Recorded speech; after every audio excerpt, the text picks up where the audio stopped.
Halo, selamat malam. Salam jumpa pemirsa Dama TV yang di rumah. Berjumpa kembali bersama dengan saya Anti Arjanti dalam program Ngobras, ngobrol santai selama 1 jam ke depan.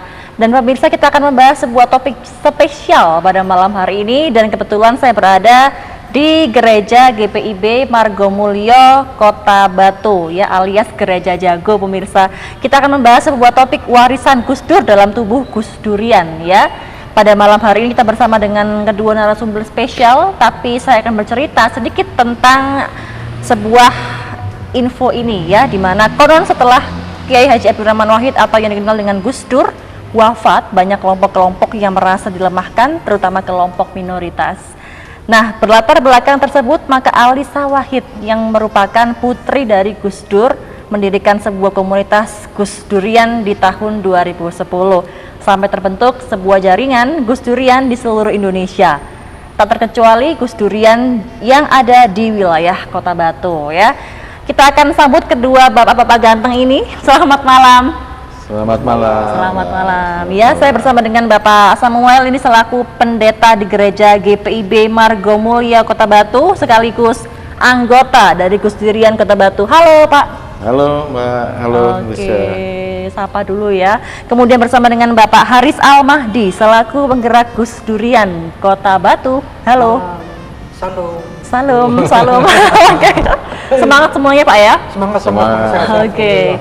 Kita pada malam hari ini membahas topik warisan Gus Dur dalam tubuh Gus Durian, ya. Oke, saya mau ke Bapak Haris dulu, boleh ya? Boleh. Oke, Sama ini boleh.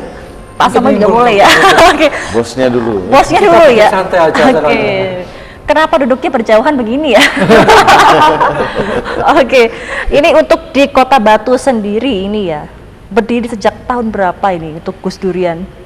Ya, tahun 2010 jadi Gus Dur wafat 30 Desember. Itu langsung otomatis. Jadi sebetulnya sebelum ada Gus Dur wafat sudah ada nama Gus Durian. Tahun 80-an, 90-an. Di mana itu waktu itu? Jogja memulai. Pusat ya berarti ya. Itu mahasiswa, ceduan ada, ceduan. Belum ada inisiatif untuk membangun jaringan, hanya ceduan pengikut Gus Dur itu aja sebelum Gus Dur wafat. Jadi nama itu berkembang luas. Lah ketika Gus Dur wafat langsung menjamur di semua kota termasuk di Batu. Sama tahun 2010, 2011 lah. Kan wafat 30 Desember 2011 langsung muncul para Gus Duran Batu. Dikala pendiri pertama di wilayah kota Yogyakarta itu ketika itu berapa anggotanya waktu itu yang di Jogja? Pendiri waktu di Yogyakarta itu, sekitar berapa untuk anggota dari Gus Durian? Enggak bisa diverifikasi. Jadi Gus Dur berdiri langsung ada Gus Dur wafat itu menjamur di banyak kota. Gus Duran di Batu, di Malang, di tempat terus Mbak Alisa Wahid merajut tiap kota itu. Pak Haris tahu dari mana kalau mulai dari Yogyakarta itu mendirikan awal mula, kemudian menjamur ke beberapa wilayah di Indonesia itu info dari mana? Apakah Mbak Alisa Wahid? Dari Ibu Alisa Wahid berarti Alisa waktu itu Wahid, ya. ya. Oke. Kemudian muncullah di wilayah Kota Batu ini mulai tahun 2010 begitu. 2010-2011. Untuk yang di Kota Batu sendiri terdiri dari kelompok apa saja untuk anggotanya? Anggotanya kan variasi, karena kita tidak ada untuk mengidentifikasi, jadi jumlahnya tidak tahu ya, tapi di grup WA sekitar 107-an. 107 itu semua anggotanya aktif berarti ya? Aktif di grup itu. Termasuk Bapak Samuel juga anggota di grup WhatsApp berarti ya? Oke. Sempat apa itu? Ramai soal info apa di grup? Yang saat info yang ini ramai sekarang yang lagi tren di grup adalah info tentang pelarangan gereja di Kalipari. Sekarang kita advokasi. Kenapa itu? Jadi ada namanya gereja Sidang Jemaat Allah mau bangun gereja tapi ditolak oleh. Alasannya kenapa itu? Oleh sedikit orang, karena alasan politik ya. Oke. Kayaknya saya politis. Dikit aja gitu ya. Di balik itu adalah kepala desanya, jadi politis. Jadi kita mengadvokasi sana itu yang lagi tren, yang lagi rame sekarang hari ini. Hari ini lagi rame itu. 107 anggota. Kemudian untuk 107 anggota apakah memiliki kartu anggota dari masing-masing anggota itu? Di Gus Duran cair ya, kita nggak punya ADRT, kita nggak punya kartu anggota. Yang penting adalah komitmen untuk mempraktekkan 9 nilai Gus Dur dalam kehidupan sehari-hari. Jadi kita adalah pewaris Gus Dur, bukan pewaris struktur, tapi pewaris kebudayaan. Nilai-nilai ya. Oke, nilai-nilai begitu ya Iya. Pak Samuel ya. Nah untuk Pak Haris sendiri ini berarti menjadi penggerak Gus Durian Batu ini mulai tahun 2010. Saya enggak, saya masih baru saya. Berapa lama ini Saya Pak kan, Haris? saya mulai aktif itu 2016 2016 hingga sekarang ya. Ya. Sebelumnya tahun 2015 sebelumnya itu siapa? Saya aktif di Malang. Saya dulu kan aktivis di Malang, jadi tidak tahu Batu. Sejak pilkada baru turun ke Batu, terus sama teman-teman langsung dijadikan koordinator Gus Durian Batu. Gitu kok mau aja tapi ya. Ya kan terpaksa. Gak apa-apa untuk mengemban tugas tapi ya di Gus Ya, Durian orang Batu ya harus Oke betul. juga Orang Batu mana sih ini punya Pak? kontribusi di Batu gitu. Oke, untuk wilayah Batu sendiri ini rencananya nanti ke depannya apakah akan semakin menambah anggota-anggota lagi kah atau bagaimana? Apakah cukup 107 Saat orang ini ini aja atau gimana? Di Batu kan di grup juga ada, Batu itu masuk juga ada orang-orang dari Pujon, Ngantang, Kesembon, Daud. Jadi akhirnya karena permintaan pasar, Batu berkembang. Jadi Gus Durian meliputi Kota Batu, Pujon, Ngantang, Kesembon plus Daud, dan mungkin ke depan Karangploso ya, karena mereka juga sebetulnya sudah ada Gus Durian Malang, tapi kan selalu luas, akhirnya kita ikutkan di Batu. Akhirnya yang Kasembong kemudian Dau ini plannya ngikut di yang Gus Durian Batu begitu ya. Pujon, Ngantang, Kesembon, Daud. Nah, selain adanya info yang saat ini yang tadi di Pare itu ya, apa berita terbaru di grup saat ini? Yang tren juga adalah tentang kekerasan seksual, karena di kami juga ada para pendamping kekerasan seksual dan KDRT. Itu di Batu sangat tinggi ternyata. Banyak-banyak kasus kekerasan seksual yang tidak di blow up. Jadi kita dampingi. Kemarin di daerah Beji itu juga ada seorang bapak yang tapi kita dampingi, tapi kita nggak kita blow up di media. Jadi itu yang sekarang lagi didampingi oleh teman-teman di Gus Durian, termasuk Bu Desinya IPIB. Oke, begitu ya. Kemudian ini nih untuk para anggota yang masuk dalam kelompok Gus Durian ini, apakah mereka masuk dengan sukarelanya sendiri atau bagaimana? Lintas, maksudnya? Mereka masuk ke Gus Durian ini secara sukarela atau bagaimana? Swadaya. Jadi saya kan merangkul banyak jejaring ya, seperti Pak Samsu, kita rangkul komunitas-komunitas reok, komunitas seni, pelukis, semua gereja. Jadi kita belajar untuk bagaimana mempraktekkan Gus Dur dalam bergerak di masyarakat. Gus Dur merangkul semua orang, dari orang pemabuk sampai ustadz dirangkul.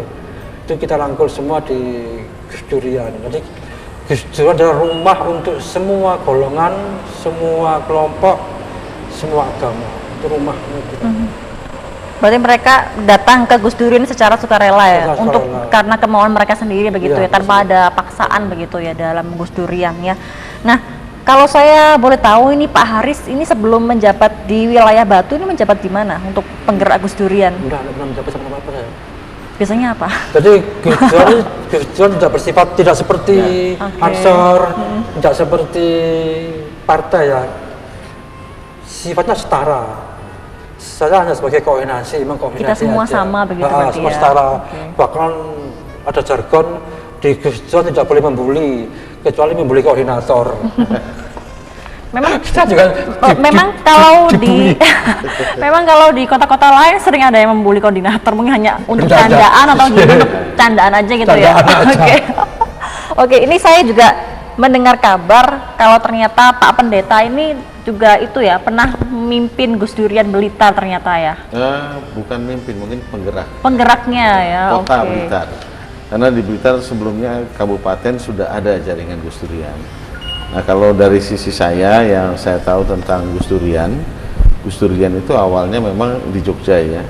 Ya, mereka disebut Gus Durian, bahkan ketika Gus Dur hidup, mereka ada sebagai murid-murid Gus Dur, pengikut Murid Gus Dur. ajaran Gus Dur, perilaku hidup Gus Dur yang tertuang dalam 9 nilai utama itu. Nah, ketika Gus Dur Abdurrahman Wahid wafat, terbentuklah jaringan-jaringan Gus Durian. Jadi Gus Durian yang ada di beberapa daerah itu muncul, nah dibuatlah jaringan. Itu yang dibilang Mas Haris bahwa Mbak Elisa yang menjahit itu supaya jadi satu kebersamaan. Dan Gus Durian memang sifatnya terbuka dan tidak pernah tertutup. Siapapun mau daftar silakan, asal ya mengikuti. Ada asalnya, asalnya mau berkomitmen bersama untuk mengikuti 9 nilai utama Gus Dur untuk 9 dalam nilai. perilaku Apa itu sehari-hari. isinya? Nah, ini Yang Apa itu, pertama Mas Haris? Tauhidan. Tauhidan. Tauhid. Gus Dur jelas tauhid itu kalau dalam bahasa umum spiritualitas. Jadi, Jadi- spiritualnya begitu ya. Agama itu berbeda-beda, tapi secara spiritualitas sama. Spiritual, esoterisme kalau dalam bahasa filsafat, tauhidan, spiritualisme. Setiap agama pasti mempunyai satu sosok yang menjadi pujaan.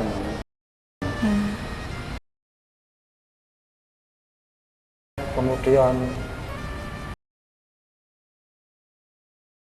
yang beda hanya namanya aja, tapi sosoknya sama, Tuhan. Betul. Itu nilai pertama. Berarti nilai pertamanya itu. Yang kedua adalah kemanusiaan. Jadi ketauhidan, kedua Kemanusiaan, Jadi, oke. wujud menjadi orang bertauhid, bertuhan adalah memanusiakan manusia. Tidak boleh membuli, kecuali membuli koordinator. Jadi Oke. Tadi itu masih 2 ya, tauhid kemudian kemanusiaan. Nah, nanti saya mau bertanya lagi nih tentang alasan mendasar kenapa terbentuknya Gus Durian, tapi nanti dulu ya. Mau ada yang lewat, Bapak-bapak sekalian? Setelah yang satu ini dalam program acara Ngobrol Santai, jangan kemana-mana pemirsa.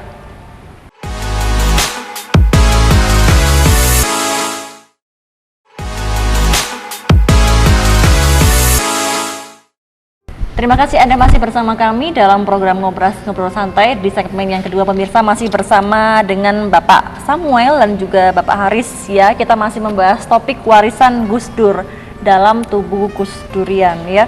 Baik, saya mau bertanya kembali tentang tadi 9 nilai itu.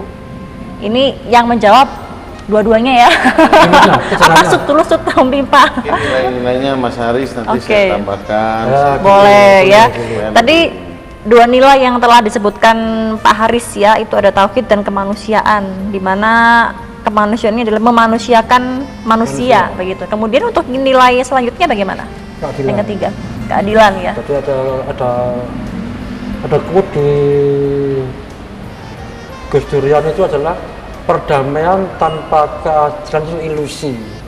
Jadi harus adil, justice, social justice, keadilan sosial. Itu menjadi filosofi dari Gus Dur. Ketika dulu mau pindah kelamin, Betul. dibully banyak orang. Iya. Sama Gus Dur dibela. Kenapa? Karena bagi Gus Dur manusia punya hak untuk memilih. Masalah dosa itu kan urusan, bukan hak kita untuk menghakimi. Itu konsep keadilan. Itu justice saja. Itu contohnya tadi ya, soal yang sama iya. Gus Dur juga dibela. Kiai membuli. betul. Haram untuk kiai sampai Gus Dur disidang oleh kiai. Kenapa sih Gus Dur kok membela? Kan konsepnya keadilan.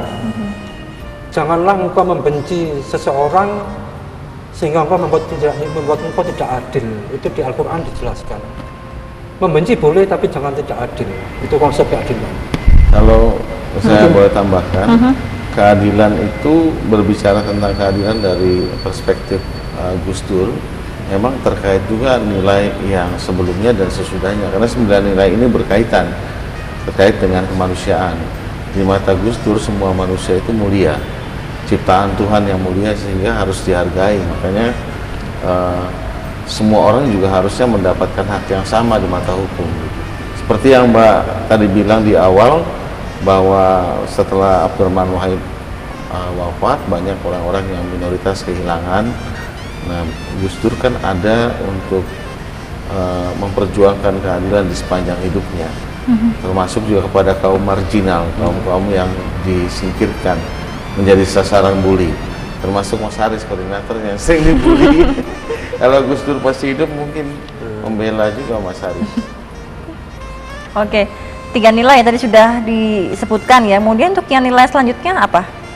Kesetaraan. Kesetaraan ya. Egaliter, itu setara. Meskipun beliau seorang kiai, tapi setara. Bahkan satu-satunya presiden yang berani membuka istana, ya Gus Dur. Orang bisa masuk istana, masuk, pergi, masuk bebas. Bahkan sampai ada kisah Inayah Wahid nggak bisa masuk ke ruang istana karena dikira bukan anaknya Gus Dur, saking setaranya. Bahkan ketika beliau menjadi ketua PBNU, orang bisa masuk kamarnya Gus Dur, bayangkan. Kamar sesuatu yang privat, itu betapa setaranya kita belajar gitu, setara. Makanya di Gus Durian tidak ada istilah ketua, tapi koordinator, hanya mengkoordinir. Semuanya sama begitu ya? ya? Sama, saya nggak bisa memerintah, harus gini, nggak bisa. Mengkoordinir, kalau nggak mau ya sudah. Secara nasional ada yang namanya Seknas. Sekretaris yang bertempat di Jogja, mengkoordinir ya secara nasional. Berarti dalam misalnya ada pengambilan keputusan semuanya berdasarkan dari koordinator semua kelompok dan anggota begitu ya? Iya. Saya mengkoordinir biar rapi. Kalau nggak dikoordinir nggak rapi nanti.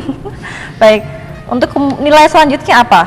Persaudaraan. Persaudaraan. Brotherhood.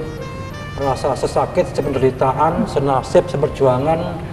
Kalau Pak Charles atau Pak Samuel sakit, kita ikut sakit. Jadi kita membayangkan Indonesia itu satu saudara. Kalau orang Papua sakit, kita ikut merasa sakit. Sisi kedalaman itu persaudaraan, saudara. Mungkin Pak Samuel nambah. Satu hati berarti begitu ya, kan sama-sama merasakan sakit, Ya, merasa sakit, betul. sehat, Saudara. merasa sehat gitu ya.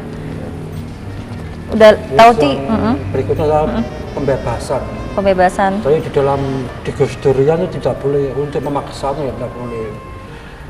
Kalau ada orang nggak mau berjilbab, ya jangan dipaksa untuk berjilbab. Kalau ada orang mau makan sate, jangan dipaksa untuk makan nasi goreng. Nanti pembebasan, bebas. Tidak ada paksaan begitu ya. Kalau ya saya tambahkan ya, jadi kalau dalam pemahaman Gus Durian, Gus Dur bebas itu maksudnya bukan bebas bebasnya, bukan seperti paham liberty ini di Perancis ya, tetapi membuat orang-orang menyadari bahwa dalam diri setiap orang harusnya memiliki jiwa yang merdeka. Ya. Artinya dia bebas berekspresi, bebas mengeluarkan pendapat, tidak merasa kecil di depan orang lain, tidak merasa dikucilkan, Tidak merasa terkekang begitu ya. ya. Saya ada satu cerita ya. Suatu ketika Gus Dur waktu jadi presiden diundang untuk mengikuti tahun baru di Gus Dur. Loh, di sini tahun baru kok sepi sih? Karena ada Gus Dur. Loh, kok ada saya sepi? Karena kan Gus Dur kiai loh. Apa hubungannya? Kalau ada tahun baru berarti mereka sungkan loh. Jangan gara-gara saya mengubah tradisimu. Akhirnya ya sudah, silakan aku mau gak apa-apa. Yang penting beretika, itu aja. Jadi itu pembebasan. Oke. Pada tauhid, kemanusiaan, keadilan, kesetaraan, persaudaraan, kemudian pembebasan selanjutnya kurang berapa? Itu kesederhanaan, ya. Sederhana. Jadi Gus Dur adalah seorang kiai yang sangat sederhana, sangat apa itu, asketis ya, asketik ya, sederhana. Suatu ketika tuh Gus Dur diminta oleh sebuah perusahaan dari minyak dari Eropa untuk menjadi semacam penengah konflik antara minyak di Iran, Irak dan Timur Tengah. Gus Dur mau, tapi dengan syarat Gus Dur diberi rekening khusus. Ya, akhirnya dibuat rekening nama Gus Dur ya. menang, Gus Dur bisa menengahi itu. Nah ternyata uangnya itu dikasihkan ke Robitoh Islam, jadi nggak untuk Gus Dur. Tidak masuk dia sendiri berarti ya. Padahal itu haknya Gus Dur ya. Bahkan sampai ada media, karena Gus Dur bisa melobi banyak perusahaan minyak, ada media mengatakan Gus Dur orang terkaya di Asia saat itu. Padahal uangnya untuk itu saking sederhana Gus Dur, sangat sederhana. Bahkan ada kisah ya, Mbak Anissa mau bayar SPP, Gus Dur nggak punya uang sama sekali. Dan Gus Dur minta ke media, saya ini mau buat SPP tapi nggak punya uang gimana? Akhirnya bikin kata pengantar, ketik, dapat uang, ya itu sederhana. Itu Tapi ya sederhana. Kita teladani, meskipun nggak bisa se-ekstrim Gus Dur. Jadi kalau saya tambahkan kesederhanaan dalam kehidupan Gus Dur itu juga sebagai suatu keteladanan pembelajaran. Kesederhanaan juga sebenarnya adalah suatu budaya yang menunjukkan perlawanan terhadap sikap materialistis, koruptif, dan sikap-sikap yang hedon gitu ya, yang dimiliki oleh manusia-manusia modern gitu. Itu Gus Dur mau lakukan itu karena dia sadar bahwa sikap kesederhanaan ini yang bisa membela atau membumi terhadap banyak orang gitu, membuat persaudaraan terhadap banyak orang. Makanya ada keterkaitan dengan nilai-nilai sebelumnya, ya nilai-nilai Gus Durian ini. Ya, itu. kurang 2 berarti ya nilai ini apa? Huh? Kurang 2 lagi Ya, nilai-nilainya apa? betul. Yang ke-8 itu kesatria. Satria ya. Maksudnya apa? Kesatria, arti kesatria itu adalah satunya kata dengan perbuatan. Itu poin penting di Gus Durian. Di Gus Durian itu nggak boleh berbohong. Kalau berbohong harus berani untuk minta maaf. Itu kita ajar. Jadi kalau ada bagian dari kita itu berbohong atau salah, ya berani bertanggung jawab. Kesatria. Kesatria itu bukan orang yang berani di muka, takut di belakang. Tapi pura-pura itu kesatria. Tapi selama ini di anggota dalam kesehariannya Gus Durian sendiri, apakah ada yang pernah mungkin berbohong itu, kemudian mereka mengaku kesalahannya pernah? Sering sekali. Sering sekali Karena kita ya? orang suka berbohong. Oke. Terus itu kita selesaikan dengan cara-cara yang berkebudayaan, tidak merendahkan martabat dia. Bukan sampai dihakimi, dibully, enggak, tapi bagaimana dia sadar diri untuk minta maaf. Kalau mungkin di luar, di rumah, itu minta maaf itu adalah hal yang mahal. Di Gus Durian kita praktekkan untuk berani minta maaf. Misalkan dalam berkegiatan, misalkan dalam pinjam uang dan kembali, lupa akhirnya harus berani minta maaf. Kesatria. Lupa lagi apa pura-pura lupa gitu. Biasanya pura-pura lupa. Jadi ya. Itu kita dilatih, Oke. kita latihkan. Mungkin Pak Samuel mau menambahkan sedikit. Boleh. Ya, memang betul yang pertama integritas ya. Kesatria itu berbicara tentang integritas, kesatuan perkataan dan perbuatan yang menunjukkan setiap orang harus bisa bertanggung jawab terhadap perbuatannya dan tidak lari terhadap kenyataan hidup itu ya, sebenarnya. Mau berjuang bukan hanya untuk dirinya tapi juga untuk orang lain. Nah, di mana dalam perjuangan ini terkadang kan yang namanya kesatriaan itu menolak proses instan. Ada proses yang cukup panjang harus dilalui. Dan di situ betul. terlihat kesabaran seorang Gus Dur dalam berbagai perjuangan yang dia lakukan. Dia sabar meskipun banyak perlawanan dari arus-arus yang melawan dia banyak sekali. Jadi Gus Dur pernah bilang begini, di dunia itu hanya ada 2 tipe manusia, manusia baik dan manusia menuju baik. Jadi kalau ada orang salah, jangan dihakimi, tapi didampingi untuk menjadi baik. Jadi itu sifat kesatria di situ. Jadi kesatria itu kalau di dalam Mahabharata, Ramayana itulah orang-orang yang bukan menghakimi orang lain, tapi menggandeng. Tidak memenangkan Tidak malah diri menjauhi sendiri, gitu. tapi memenangkan orang lain juga. Gitu. Berarti masih memikirkan orang lain, tidak hanya dia sendiri, berarti begitu ya Pak Samuel ya. Oke. Nah, kayak orang Jawa bilang kan ngeluruk tanpa bolong, menang tanpa ngisorak. Ya, Artinya apa kira-kira. itu Pak Samuel? Bahasa Artinya Arab apa? Artinya apa? Kan orang Jawa. Jadi Oke. memenangkan sebuah peperangan tanpa menjatuhkan harta martabat musuh. Karena sebetulnya tidak ada istilah musuh. Musuh itu cermin kita, cermin diri. Musuh itu bukan harus tapi harus dirangkul. Tetap dirangkul gitu Ya. berarti ya, Pak Haris ya. Sebenci-bencinya kepada Gus Dur nggak pernah dendam. Nggak pernah dendam. Baik, ini masih banyak yang ingin saya tanyakan ya, tapi sayang sekali mau ada yang lewat. Ini tetap dalam program acara Ngobras, ngobrol santai setelah yang satu ini, jangan kemana-mana pemirsa Dharma TV.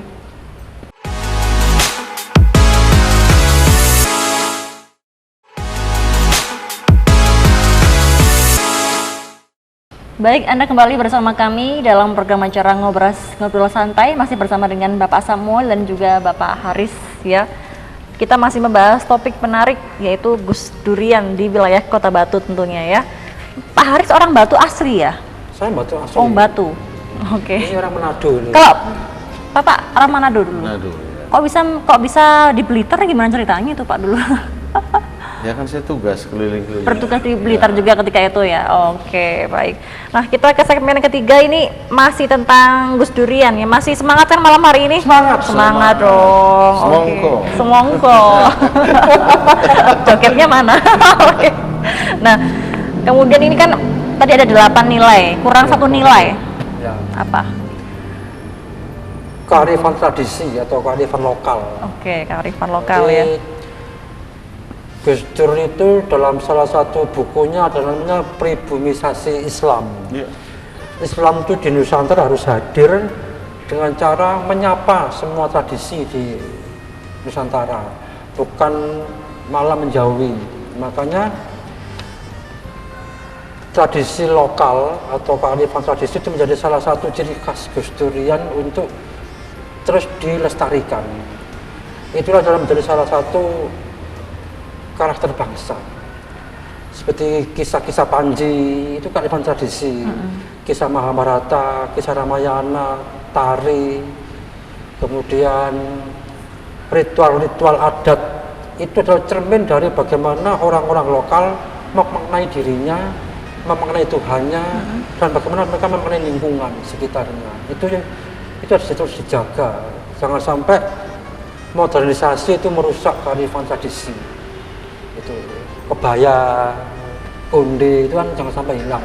Kemudian menurut Pak Haris sebagai Gus Durian ini bagaimana caranya untuk tetap mempertahankan tradisi yang ada? Salah satu Dengan cara di apa? Gus Dur adalah melalui haul Gus Dur. Oke. Satu-satunya kiai itu yang haulnya menampilkan semua tradisi ya Gus Dur. Kalau kiai kan umumnya istighosah, tahlilan, tapi kalau di Gus Dur, haul Gus Dur itu seringkali yang tampil adalah panggung budaya. Itu kita menampilkan semua tradisi di Batu, bandengan itu kita tampilkan, mocopat kita tampilkan. Itu salah satu ikhtiar kecil Gus Durian untuk melestarikan kearifan tradisi Kota Batu. Di samping kita merangkul komunitas budaya ya di Batu itu. Makanya dulu Gus Dur pernah menjadi penasehat Dewan Kesenian Jakarta. Itu dipanggil oleh para kiai-kiai. Itu fikihnya gimana ini? Kok ada kiai menjadi penasehat Dewan Kesenian Jakarta? Itu menjelaskan tentang itu pribumisasi Islam. Itu. Jadi itu merupakan salah satu nilai kearifan lokalnya. Ya. Kemudian ada cerita-cerita lagi mungkin yang unik gitu di Batu sendiri, ada nggak? Maksudnya? Cerita tentang kaitannya dengan kearifan lokal mungkin dari para anggota-anggota di Gus Durian Batu ini Ya. bagaimana? Apalagi Di mungkin Batu bentuk kan- kegiatannya seperti apa gitu? Kita pernah diskusi dengan saya pernah diskusi dengan staf ahli Dirjen Kebudayaan. Di Indonesia itu ada 3 daerah yang menjadi poros kebudayaan. Yang pertama Jogja, yang kedua Bali, yang ketiga Batu. Di Batu itu kebudayaan tumbuh subur, alami, tanpa ada intervensi dari luar, tumbuh. Baik itu seni tari, seni musik, pelukis itu tumbuh kebudayaan di Batu. Lagi itu kita terus dorong ya melalui Gus Durian kita Bagaimana rangkul. caranya untuk mendorong? Melalui cara apa untuk mendorongnya? Ya kita rangkul semua pegiat seperti terutama anak-anak muda, seperti pegiat-pegiat reok, pegiat pandangan itu kita rangkul masuk, terutama anak-anak muda-mudanya. Kemudian kita juga pernah berkolaborasi dengan SMA Negeri 2, itu masuk untuk memasukkan kearifan lokal di muatan lokal kurikulum. Apa Tapi itu? belum masuk ya. Oke. Masih ekstra, tapi belum masuk intra. Kan di Ekstra apa? Sekolah Ekstra Merdeka apa? ya. Oke, itu eskul apa? Namanya eskul apa? Di Man. Yang di SMA 2 Batu? SMA Negeri 2 Batu. Itu kan saya punya kolega di sana, guru sosiologi. Kita berkolaborasi untuk bagaimana kearifan-kearifan lokal di Batu bisa masuk ke kurikulum Merdeka. ekstra. Ekstra, oke. Tapi sudah berjalan nih yang di SMA Iya. 2 Batu ini ya?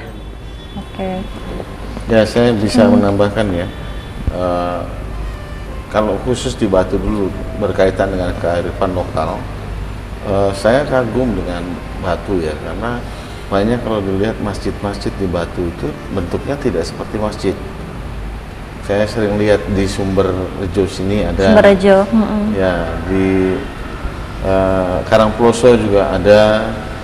Di beberapa tempat di daerah-daerah lain jarang saya dapati seperti itu. Nah, kebetulan kalau berkaitan dengan kearifan tradisi atau kearifan lokal, justru saya sebagai orang Kristen iri terus terang, karena masuknya Islam di Indonesia itu kan dalam perjumpaan dengan budaya dia tidak terjadi perlawanan di situ. Justru budaya dipakai sebagai media untuk bisa berdakwah ya, dan juga menyebarkan agama Islam gitu ya. Karena itu pertalian budaya dengan Islam itu sangat kuat sekali. Sangat erat sebenarnya. gitu ya. Tidak sulit untuk dibedakan kadang-kadang. Cuma yang terjadi kan karena budaya itu sudah mulai ditinggalkan dalam modernisasi ini.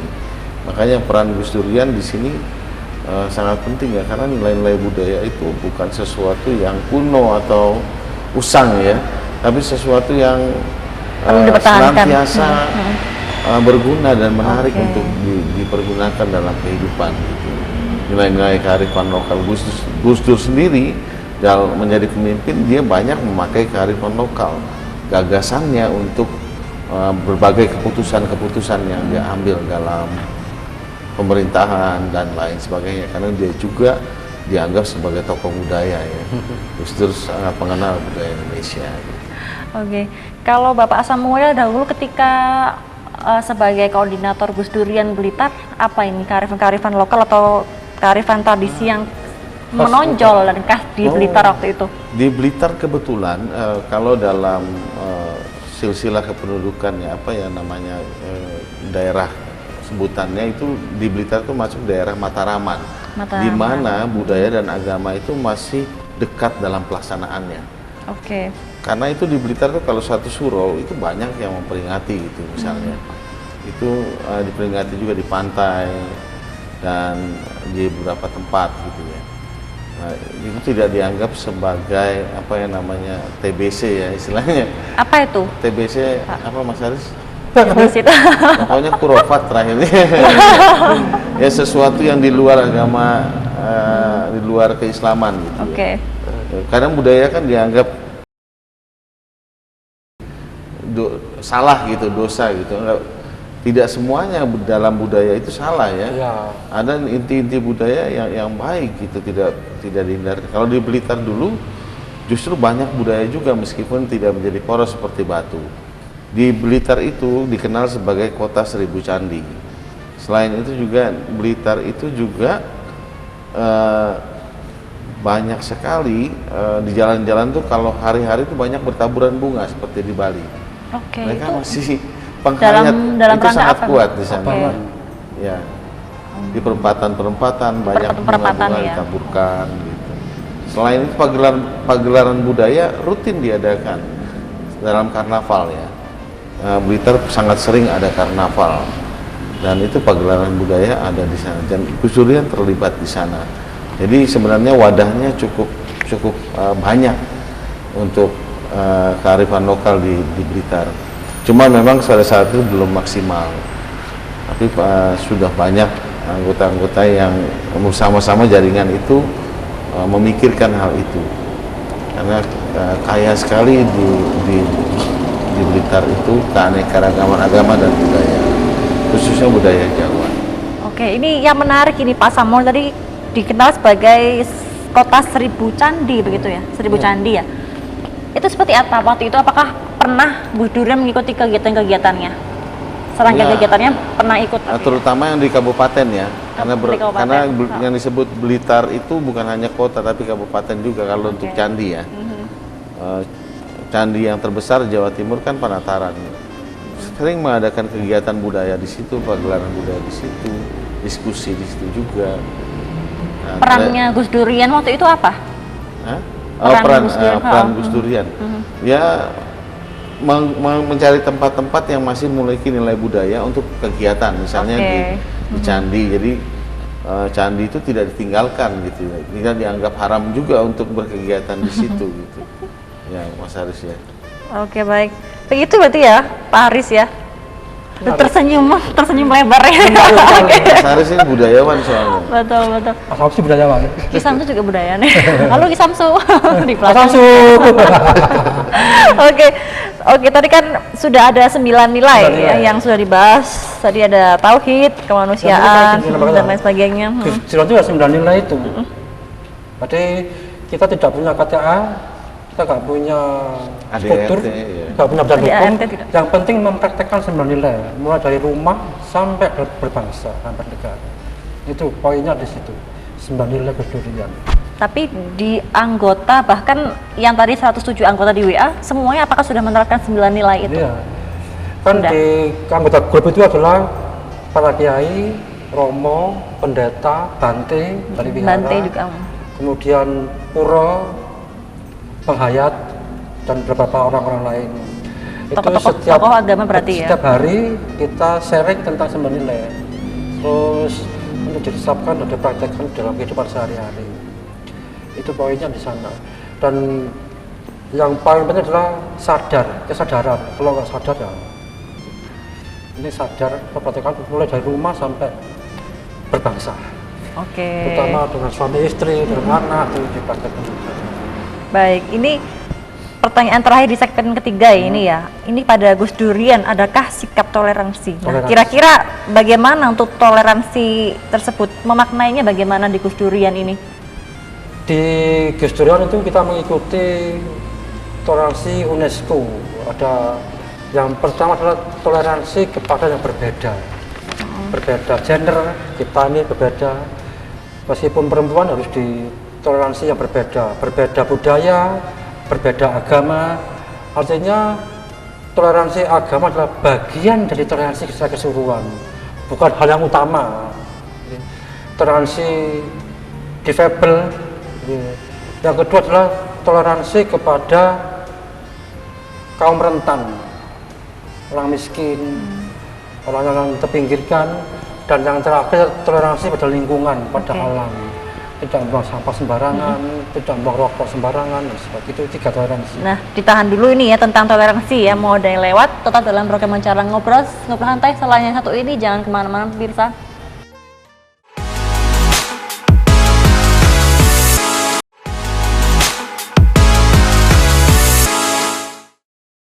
Baik pemirsa, Anda kembali bersama kami dalam program Ngobrol Santai di segmen terakhir, di segmen yang keempat menjelang pukul 8 malam pemirsa ya. Saya masih berbincang-bincang bersama dengan Bapak Haris dan Bapak Samuel. Masih semangat Bapak? Semangat selalu. Ya, kita membahas semangat ayang gitu ya. Masih bahas 9 nilai ya. Biar tambah semangat. Semangat banget. Oke. Gak bahaya ya. Gak bahaya ta? Iya Pak Haris. Oke. Masih membahas tentang tadi ya 9 nilai. 9 nilai. Pokoknya intinya kalau untuk anggota Gus Durian semuanya harus paham betul dengan 9 nilai berarti ya. Kalau mungkin ada yang nggak paham dengan 9 nilai itu bagaimana? Dalam menjelaskan. Pertama lewat media grup ya. Di grup kan setiap hari tuh pasti ada quote-quote. Entah itu kita ngambil dari kitab suci, kita ngambil dari Alkitab, dari Weda, Tripitaka, kita quote-quote yang masuk dalam 9 nilai itu. Karena 9 nilai itu merupakan intisari di semua agama itu ada di 9 nilai itu. Itu pertama. Yang kedua, kita bikin diskusi bulanan yang kita ambil dari Sari 9 nilai. Tapi kita pakai topik-topik yang aktual hari ini, misalkan tentang politik, tentang perselingkuhan, dan lain-lain banyak muncul. Berita artis perselingkuhan artis itu. Berita artis itu yang lagi panas ya. Tentang apa? Aplikasi. Ada pengetahuan juga ya. Dari tahu ya. Dipakai elektron ya. Itu kita Bisa gimana caranya? bisa ya. Bisa ya. Ini pas legal yuk. Aja di belakang ya. Oke, ini ya tadi kan yang menarik ada quote-quote juga ya di grup Ya, itu. quote-quote. Contohnya gimana itu? Misalkan Sampai. Matius. Misalkan Kita boleh. tadi pagi, Misalnya nggak, Pak? minggu lalu, kemarin saya pakai quote-nya Bhagavad Gita tentang saya pakai quote itu, setiap orang mendaki pasti mempunyai jalan yang berbeda, tetapi ketika dia sudah di puncak pendakian semuanya sama, jalannya beda. Tapi ketika sudah di puncak gunung kita melihat keindahan yang sama. Artinya agama bisa beda, tapi ketika sudah mencapai puncak spiritual itu sama rasanya. Agama itu ibarat sungai yang bersumber dari mata air yang sama dan berujung ke samudra yang sama.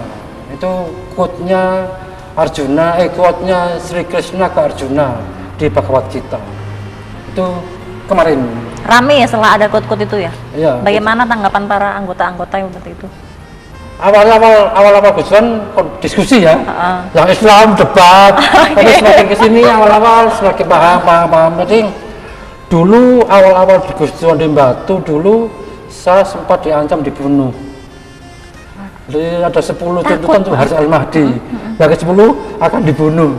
Itu simpel ya, awalnya kan saya posting di Facebook, Bante, Pendeta, Romo, Kiai, nanam pohon bersama, itu pohon toleransi. Saya posting viral, itu pas kasus dibully ya. Apakah Bante itu mau membela umat Islam? Ramai viral loh. Harus itu dibikin 10 tuntutan untuk Haris Al-Mahdi, yang terakhir akan dibunuh. Itu ya. Tapi selesai masalahnya dengan kekeluargaan. Takut waktu itu Pak Enggak Haris? jadi dibunuh saya. itu. Oke. Jadi awal-awal Gus Dur memang kita dianggap Gus Dur itu adalah mencampur adukan agama awal-awalnya. Tapi setelah kita jelaskan akhirnya enggak. Itu poin awalnya. Oke, kemudian ada diskusi bulanan ya. Ini Iya. diskusi bulanan membahas soal apa biasanya? Macam-macam isu-isu faktual dan aktual. Apa ya, fleksibel isu-isu. Mungkin kalau sekarang yang lagi trenan perselingkuhan itu politik ya. Oke, kemudian untuk keterlibatan toleransi beragama ini ya pada toleransi tiap-tiap agama yang ada di Kota Batu sendiri ini sejauh apa? Kalau Batu cukup toleran ya, karena ada kampung keberagaman, kampung toleransi di Ngandat itu. Di Ngandat ada ya? Sejauh ini meskipun benih-benih intoleransi ada, Masih terasa tapi ya? masih di bawah tanah. Tapi kalau dibiarkan ya bisa muncul. Makanya kita terus mendorong agar ada relasi yang cukup intim antar tokoh-tokoh agama agar bisa meredam isu-isu intoleransi di Kota Batu. Batu masuk 30-an ya di indeks toleransi. Berarti masih ada benih-benih toleransinya. Berarti tergolong aman ya, aman terkendali ya tadi ya. Berarti tergolong aman ya untuk toleransi sendiri. Kalau mau menambahkan mungkin Pak? Ya, dibilang aman sebenarnya aman ya, tapi sebenarnya juga waspada juga. Karena memang unsur-unsur intoleran itu tidak pernah tidur. Mereka selalu hidup, cuma memang gerakannya bawah tanah ya. Selagi ada sosok-sosok atau organisasi atau orang-orang yang toleran lebih banyak, tentunya tempat buat mereka nggak ada.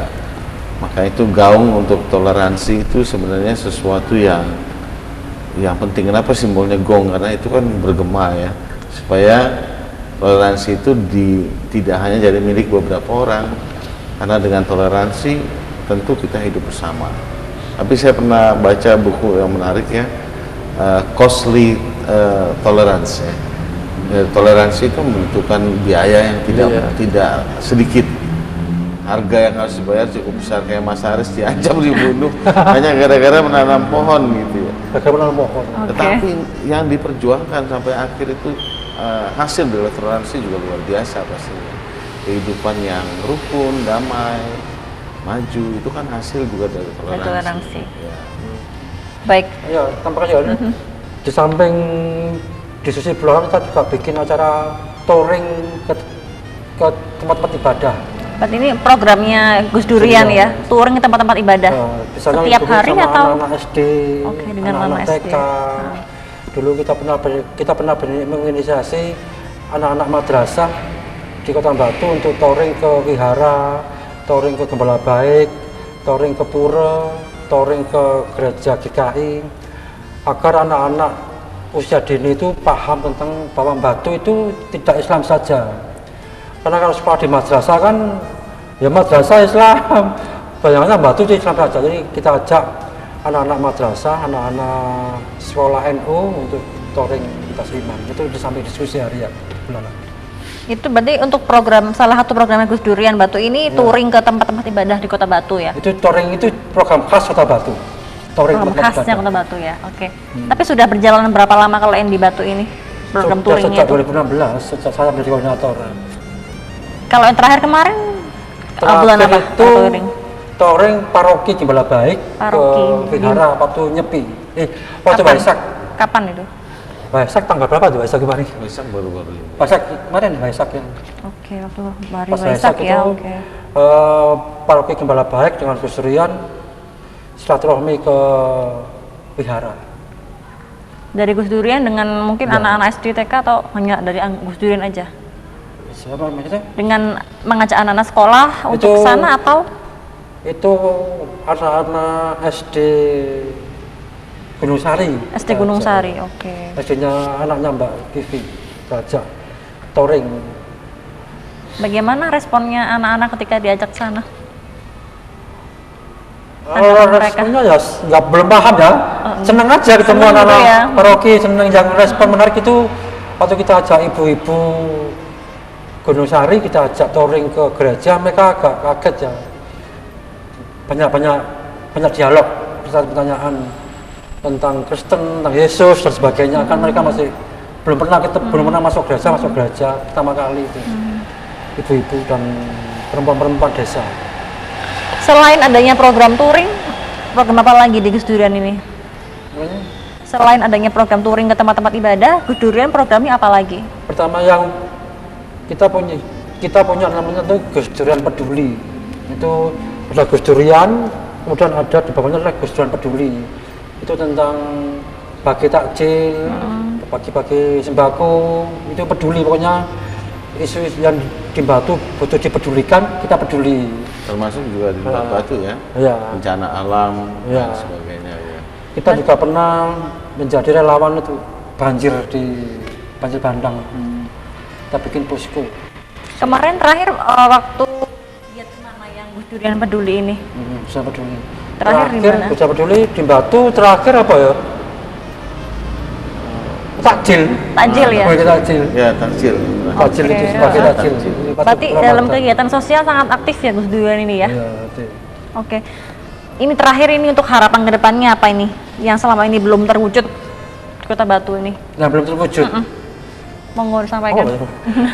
Kalau khusus di Batu, yang pertama kan saya yang masih agak miris adalah tentang pemajuan kebudayaan.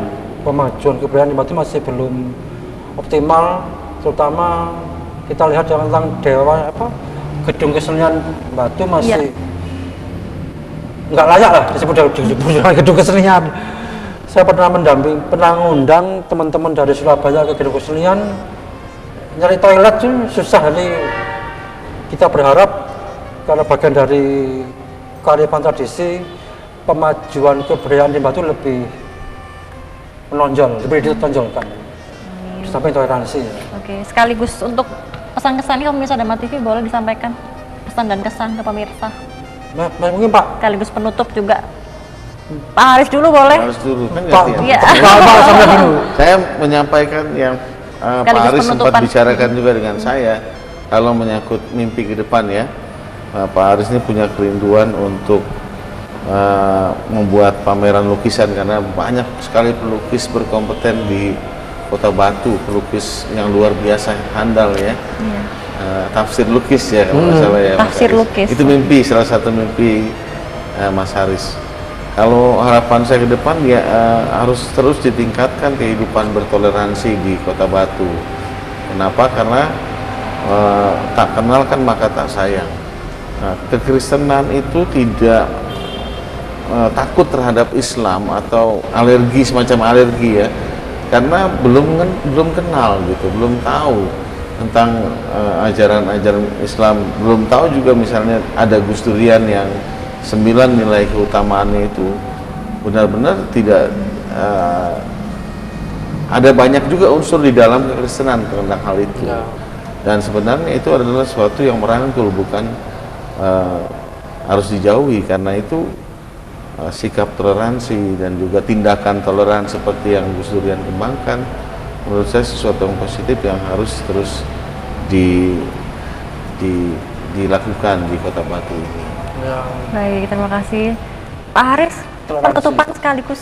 Oh ya, Ingin saya nutup closing Dharma statement TV gini ya. dan pemirsa. Toleransi itu bukan hal yang harus muluk-muluk ya.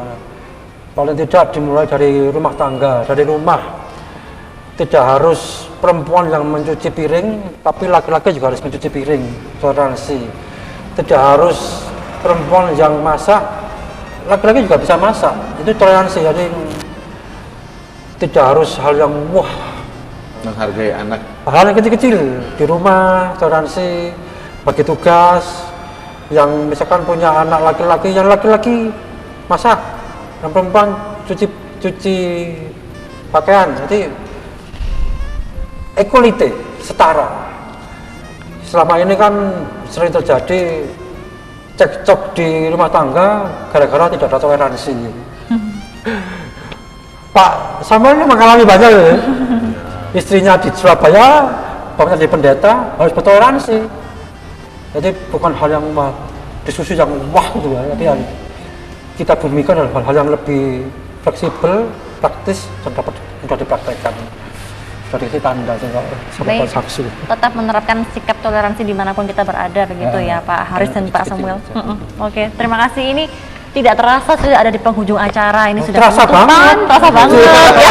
Terasa sekali ya. Oke, dan usai sudah perbincangan kita di malam hari pemirsa, dan akhir kata saya Anti dan kerabat kru yang bertugas mohon pamit. Terima kasih, selamat malam dan sampai jumpa.